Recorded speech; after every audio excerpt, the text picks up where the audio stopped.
Here, we will discuss advantages of using cloud and compare this to your on-premise environment. So, firstly, trade upfront expense for variable expense.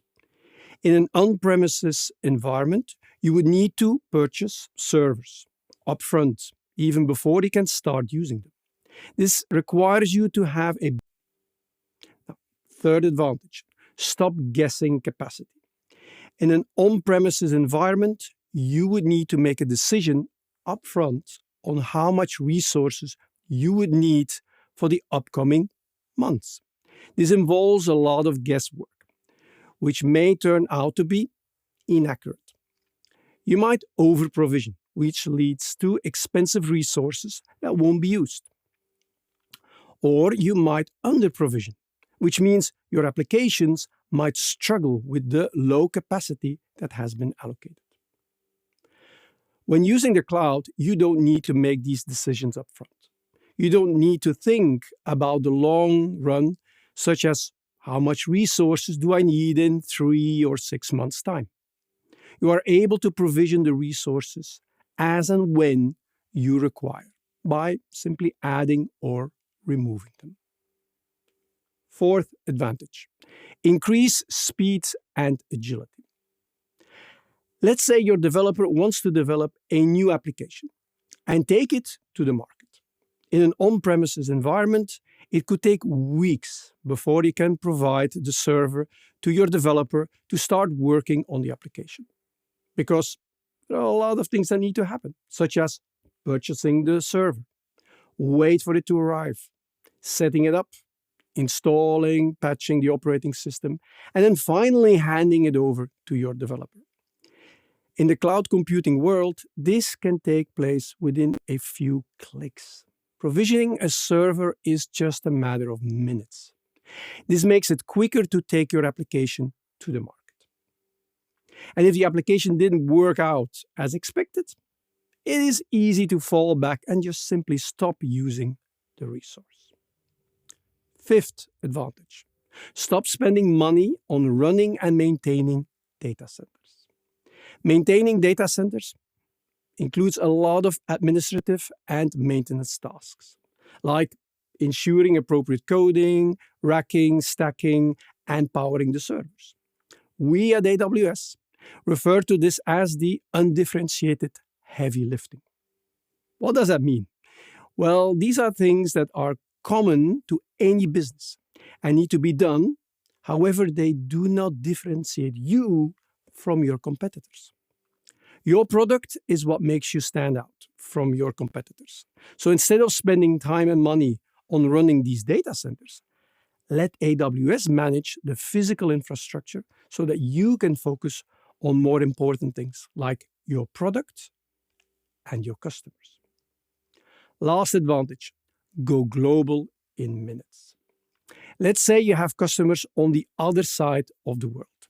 Instead of creating a whole new data center in other parts of the world for your customers, the cloud allows you to deploy resources in multiple locations around the world.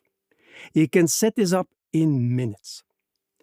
This means that you can provide a lower latency and a better experience for your customers.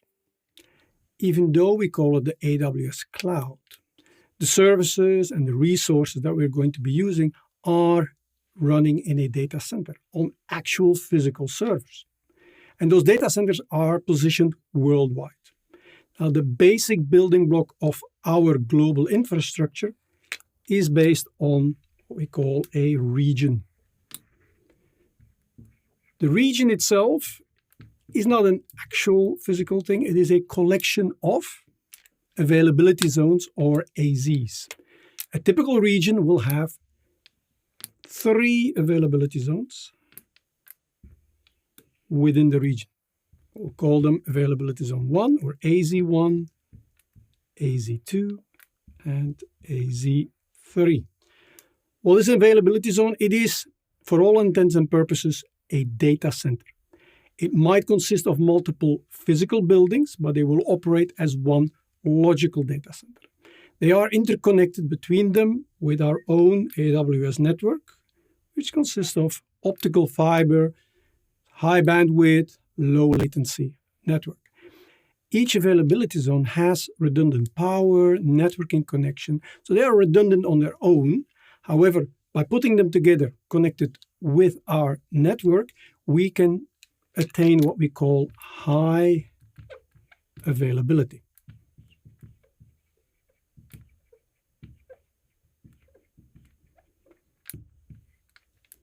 And to have that, we put the availability zones at a certain distance of each other, actually a maximum of 100 kilometers, so that if something impacts one of our availability zones, it will not potentially disrupt the other availability zones. If we then put our resources, like our compute, for example, in each one of those availability zones, we have ourselves an actual highly available workload.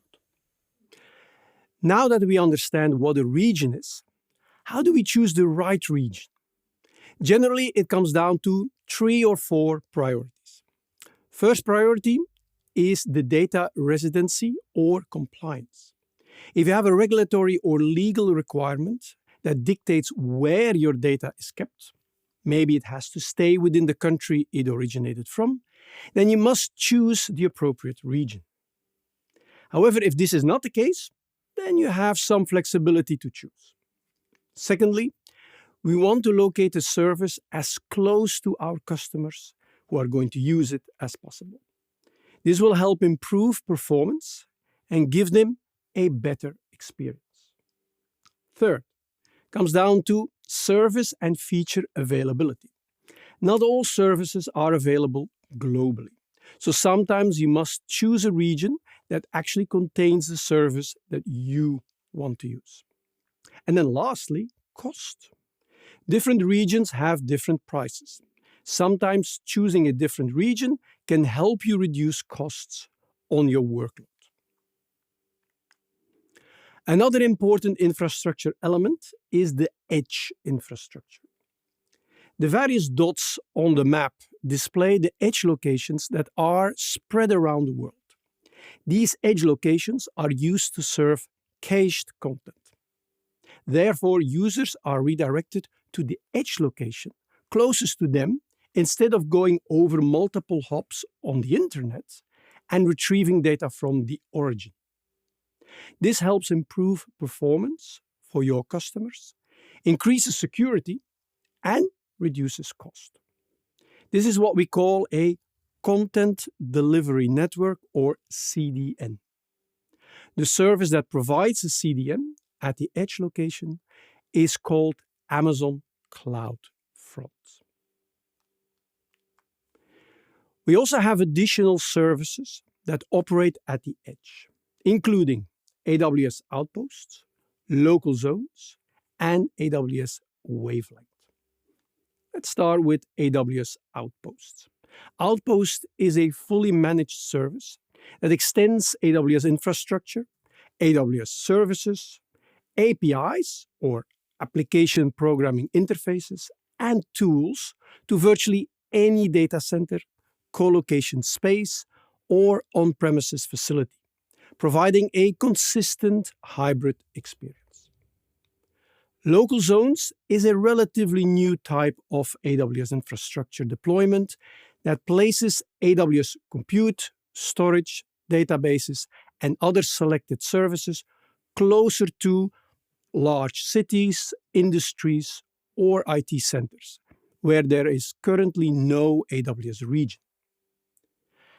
And finally, we're actually going to talk about this one a little bit later, AWS Wavelength, a new service that works with 5G technology. In this slide, we map on-premise resources to AWS services that can meet the same needs. Thinking about security, you might already be familiar with firewalls, access control lists, or maybe even have network or security administrators in your company. AWS has services that enable you to deploy similar security constructs. We have security groups and network access control lists. which we'll talk about in the networking module coming up. We've also got a service called Identity and Access Management, or the AWS IAM, which performs authentication and authorization to users for the different resources that we're going to talk about. From a networking perspective, you might be familiar with physical devices such as routers or switches, or basic network concepts such as IP addressing, traffic distribution, and flow. We have services such as the Elastic Load Balancer, which helps distribute traffic to multiple different targets or instances, or the Virtual Private Cloud, or VPC, which is your private network in the cloud, allowing you to control how your resources are connected to each other. From a servicer's perspective, you might be familiar with managing, deploying, or patching servers on premises, or maybe in a co-location. A key AWS service to meet this need is Elastic Compute Cloud, or EC2. We'll learn more about this in the next module, but essentially it allows you to deploy a virtual server that you can run your workloads or applications on. And then it's typical for a virtual server, you start with an image, which is what we call in AWS a Amazon Machine Image, or AMI. From a storage perspective, whether that's a network-attached storage or a persistent disk, maybe it's scratch space or caches, file systems to be shared between different hosts, or even a simple object storage for a wide variety of applications. AWS offers a number of different storage options depending on your requirements. Amazon Elastic Block Store, or EBS, offers easy-to-use, high-performance block storage at any scale. Amazon Elastic File System, or EFS, provides a scalable cloud-native NFS, or Network File System. And Amazon Simple Storage Service, or S3, provides object storage, built to store and retrieve any amount of data from anywhere on the web, which we'll talk about in the next module. AWS also has over 15 purpose-built databases, with RDS, or the Relational Database Service, being just one of them. So hopefully this helps you to apply your current knowledge to different AWS services that we will talk about later on. In the coming modules, we'll go a little bit deeper into some of these different AWS services. Now, let's have a look at how some of these services tie together with a very simple example. Let's say you have a web application which sits on a server that is accessed via the internet. The web application also needs to access some external data sources. As you can see from this architectural diagram, we have different services connected together to create the environment. In the middle, we have EC2, which, being a virtual server, hosts the actual web application. The application is stored onto an EBS volume, which provides block storage to the EC2 instance. The EC2 instance itself is deployed inside a VPC, which provides networking access. Now, as far as the data sources go, the EC2 instance could access data in S3, which is an object storage, or DynamoDB, which is a non-relational database.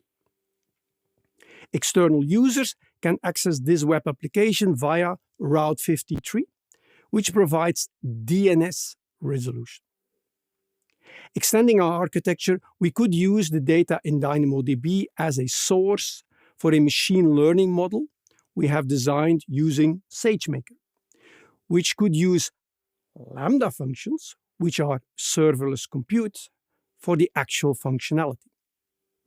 We will speak more about most of these services in the upcoming modules.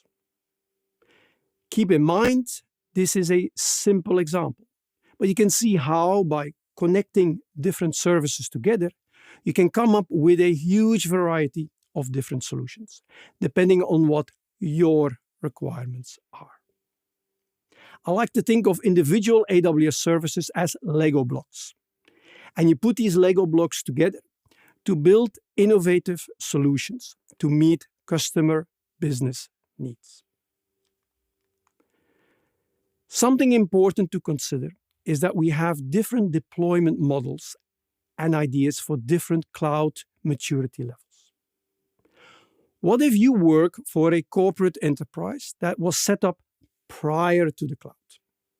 It is likely you are going to have a large physical infrastructure deployment that you've been using and probably had for many years. This is your on-premises environment. You're not going to want to just turn it off on Friday night, migrate everything into the cloud, and then on Monday just start operating in the cloud. On-premises environments can be slowly migrated, such that you operate in a hybrid model, where you have workloads and data in both your on-premise environment and your cloud environment. Now, alternatively, what if you work for a startup, a brand new company with an awesome, revolutionizing idea? Chances are you're not going to have the financial capital, nor the time, or even the desire to invest in an on-premises environment. So you might be thinking of a cloud-native design. Cloud-native refers to applications that have been designed and deployed only in the cloud. And then finally, think about the end of that migration story we talked about earlier, where you have migrated all of the workloads from your on-premise environment to the cloud. This is also referred to as all-in cloud. Now, in the end, it doesn't matter where you are in your journey. Once you start moving data into AWS Cloud, you can start making use of the services and the advantages that AWS Cloud provides. Now, let's summarize what we've learned so far. We have defined cloud computing as an on-demand delivery of compute, power, storage, applications, databases, analytics, intelligence, and other IT resources over the internet with a pay-as-you-go pricing model to provide faster innovation, economies of scale, and flexible resources. A key benefit of cloud computing is elasticity, the ability to automatically monitor and adjust compute resources to meet a fluctuating workload demand and continue to maintain the performance for applications hosted on the cloud. Now, in AWS, the service responsible for providing this elasticity is called auto-scaling.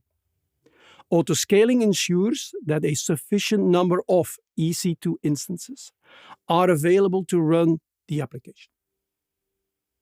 We also talked about different deployment models available for customers with different cloud maturity levels.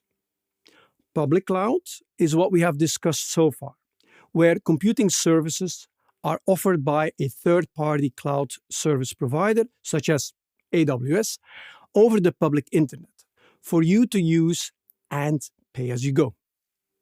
Private cloud is the opposite of cloud computing, where you keep your databases, software, and networking within your physical on-premises location. And finally, a hybrid model where customers have workloads and data in both their on-prem environments and cloud environments.